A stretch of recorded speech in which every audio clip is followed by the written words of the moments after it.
What's one of the greatest things you can tell somebody that may also improve your life as well? Do you know?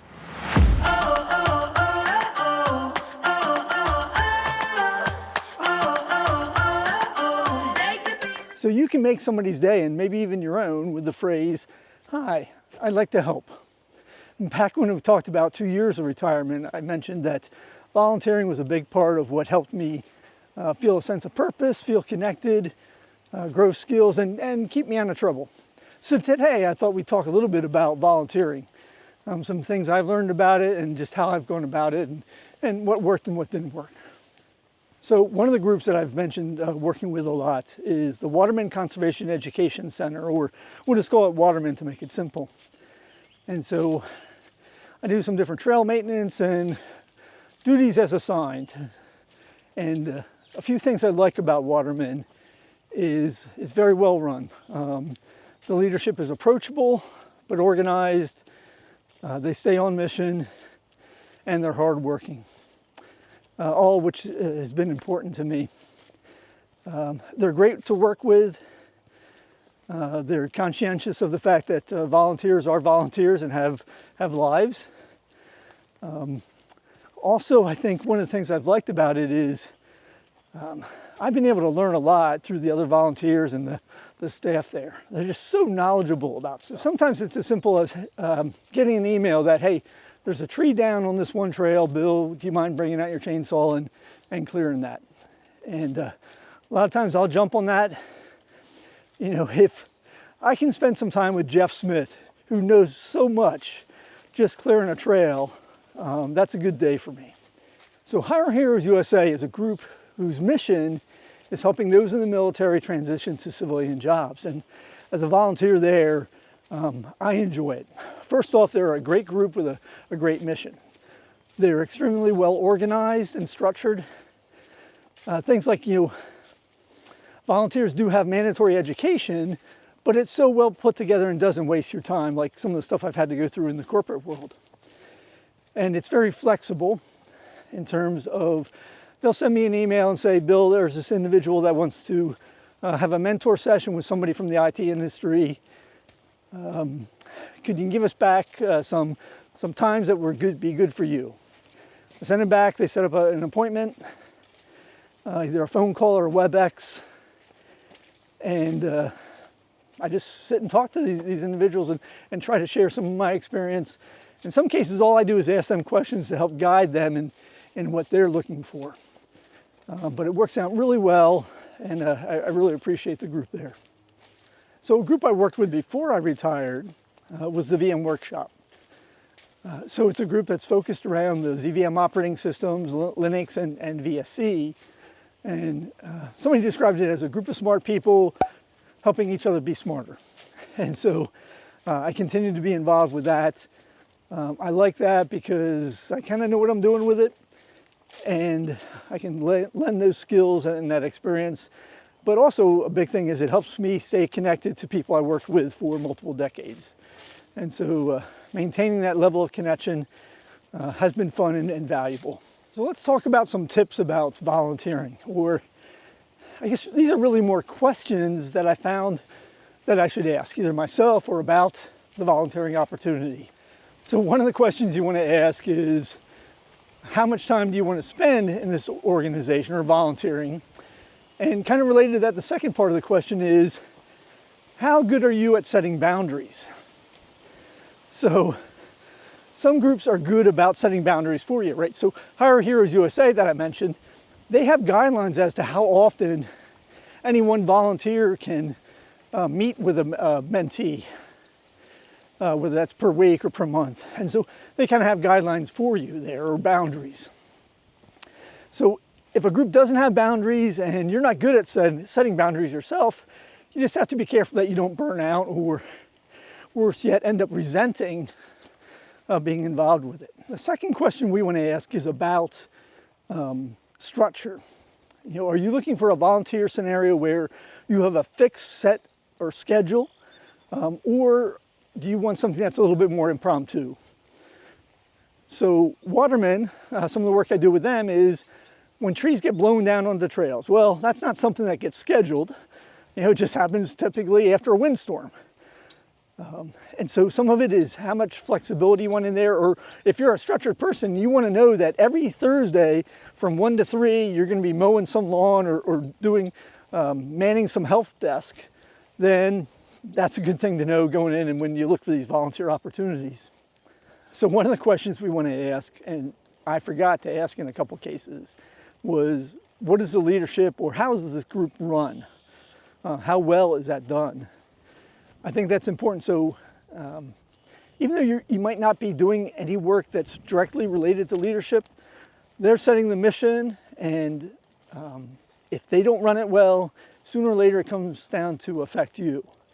So if you can, find a business meeting, see if there's meetings to the board meeting, find out a little bit more about how things are run.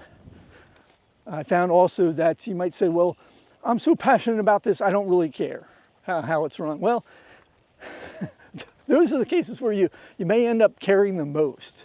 Because if you're passionate about something and it's not run well, that's just going to lead to resentment. So take some time to try to find out about how it's run, what the leadership is like, maybe even meet with them.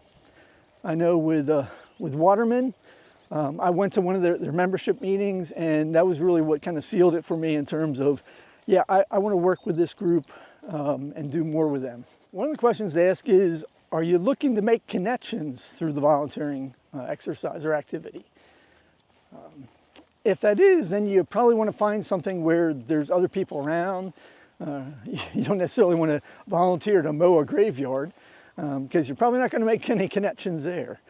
But there is something about volunteering and doing good things with other people that can bring you together and connect you, right? And so that's been kind of fun. Some of the new connections I've made through Waterman, and even the folks at Hire Heroes USA that I connect with a lot.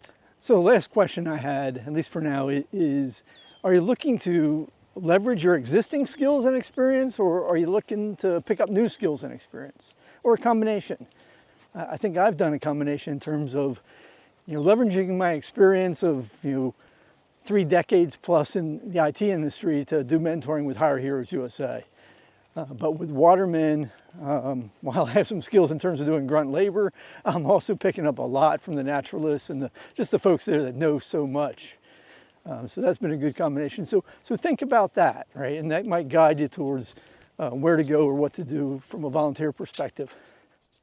Today we're at the Logan Hill Nature Preserve. This lovely 300+ acre preserve is managed by the Finger Lakes Land Trust and is located in Candor, New York. I think it's delightful, especially with these diverse environs ranging from the open fields to vernal ponds to hemlock forests. Finger Lakes Land Trust has a number of great locations, though most of them are a bit further away from me than most of the places I go. Now, if you follow me on Instagram, you did see that we went to another one of their locations, which I'm drawing a blank on right now, but Glenn, maybe you can help out here. Yeah, that's it. So if you're in the area of Candor, New York, I really encourage you to check out the Logan Hill Nature Preserve. There's more information on the Wander and Ponder page as to how to get there and where to park. How do you go about finding an organization to volunteer with? Well, one is your own experience. What organizations have you taken advantage of, their offerings, or you've known about in the past that you think would be interesting? What are your passions and what organizations align with those? Check them out, and a lot of times your own experience will guide you to places. So many counties have different agencies that are either umbrella groups, like the United Way or Catholic Charities, that will help plug you in based on your skills and availability. And sometimes the counties themselves have different offices. I know Broome County Office for the Aging is always looking for volunteers and groups there. So check with your friends and coworkers. A lot of times they'll have a group in mind or some experience that might help answer some of the questions we asked earlier about groups and help plug you in that way. Also, you can check in with your employer or former employer. Often they have groups or organizations that will help out there. I know IBM uses a group called Benevity, which has kind of a catalog of volunteer opportunities for that. And so any IBMer or retired IBMer can plug in through that. What's also nice about that is kind of a bonus in that it has the ability to track your hours of volunteer time with the recognized organizations. And then IBM will give you kind of volunteer credits, which turns into cash, which you can then have go to those different organizations based on your wishes. So that's kind of cool. I'd also encourage you to think outside the box. You know, when we talk about volunteering, our mind often goes to a nonprofit, a 501c3 organization. It doesn't have to be like that. It can just be doing random acts of kindness. One of the things I enjoy doing is picking up trash. Right? That's volunteering. No one pays me to do that, and I don't have to do it, but I think it makes the world a little bit better. So pick up some trash. Be that person that everybody knows will give a ride if they need it.